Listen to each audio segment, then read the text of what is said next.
Ibu, bapak, saudari, saudara, rekan-rekan muda, dan adik-adik sekalian dimanapun kalian berada, bertemu kembali dengan saya Romo Tino SSCC di dalam catatan pesiarah.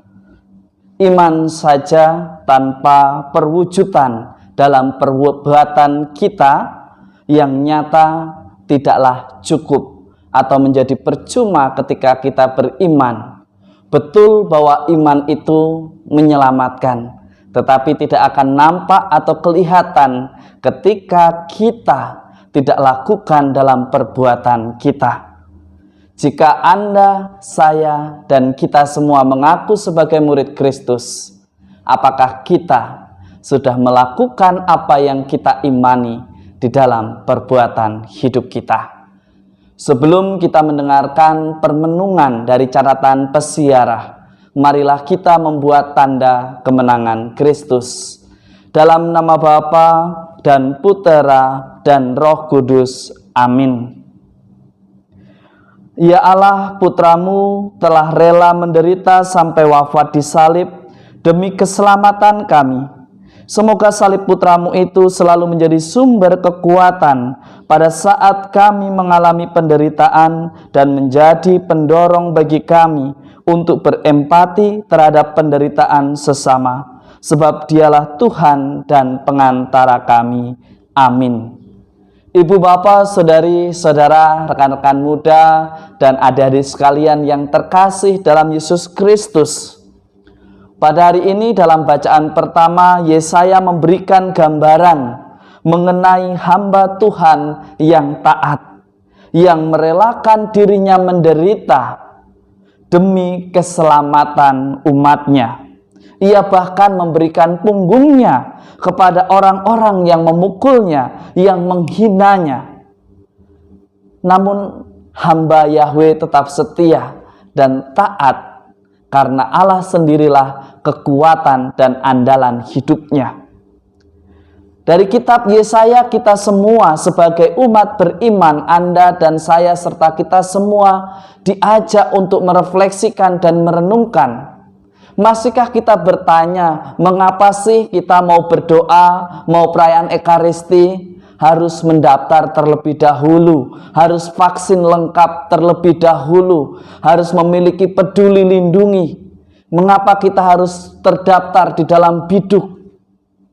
Kalau Anda dan saya serta kita semua mengaku diri sebagai murid Kristus dan beriman kepada Tuhan kita di dalam hidup kita sehari-hari sebagai gereja yang hidup, tentu patut kita refleksikan.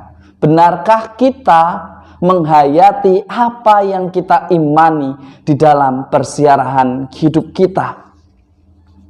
Apa yang disampaikan oleh kitab Yesaya mestinya membuat Anda dan saya serta kita semua sadar. Karena seringkali kita mengaku bahwa kita murid Kristus sebagai hamba Yahweh, tetapi apakah kita benar-benar bertindak sebagai anak-anak Allah di dalam persiaran hidup kita?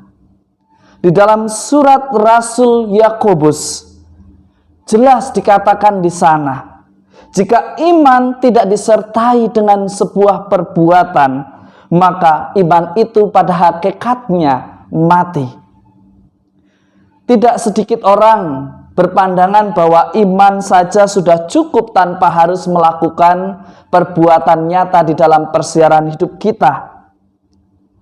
Ada sebagian dari kita juga memandang bahwa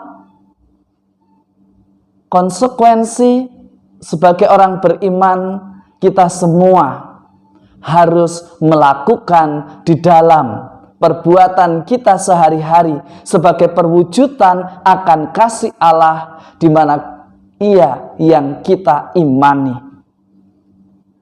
Seringkali juga sebagian dari kita beranggapan bahwa tidak perlu mewujudkan iman dalam perbuatan kita dalam persiaran hidup. Sikap beriman ini akhirnya menjadi tidak utuh, karena kita hanya pandai beriman di dalam kata-kata.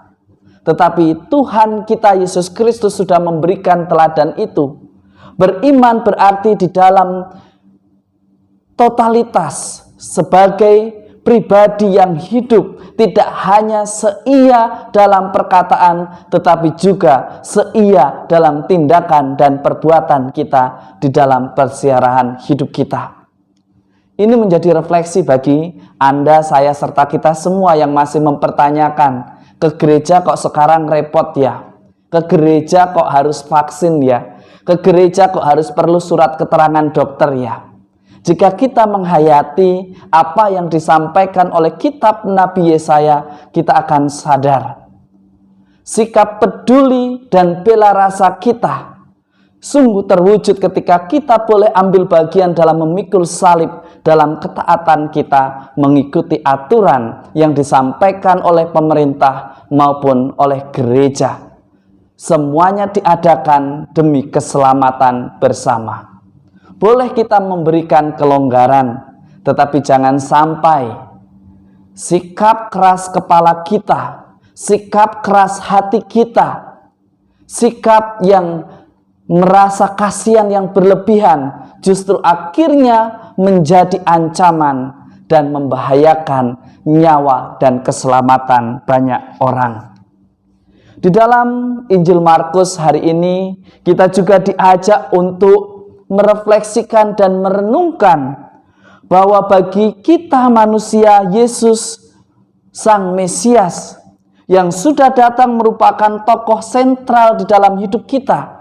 Jika kita menjadikan Yesus sebagai andalan, mestinya kita tidak bertanya, mengapa ke gereja harus mendaftar terlebih dahulu? Mengapa di dalam kegiatan publik harus ada peduli lindungi? Kita harus belajar arti ketaatan orang beriman. Jangan hanya kita menyerukan apa yang kita imani, tetapi kita tidak melaksanakan hanya atas dasar alasan yang seolah-olah suci.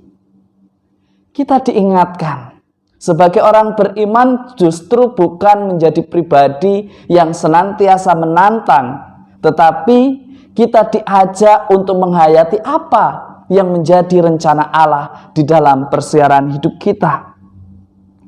Bahkan Yesus, Tuhan kita, Ia rela menderita. Ia rela menanggung segala dosa manusia hanya demi ketaatan kepada Bapa. Beranikah kita sebagai orang beriman menunjukkan itu semua? Kita orang Katolik dikenal sebagai pribadi yang taat. Mengapa kita malu untuk mengakui itu? Mengapa kita harus memprotes itu? Hanya ingin membenarkan diri kita.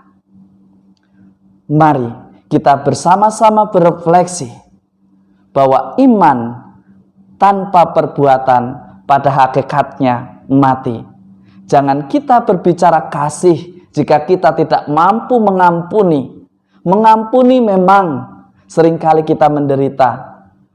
Tetapi penderitaan itu datang ada sebabnya. Karena mungkin kita tidak tulus ikhlas memberikan pengampunan. Beranikah kita dalam minggu ini belajar untuk taat? Dan jika kita mampu, lakukanlah itu sepanjang persiaran hidup kita.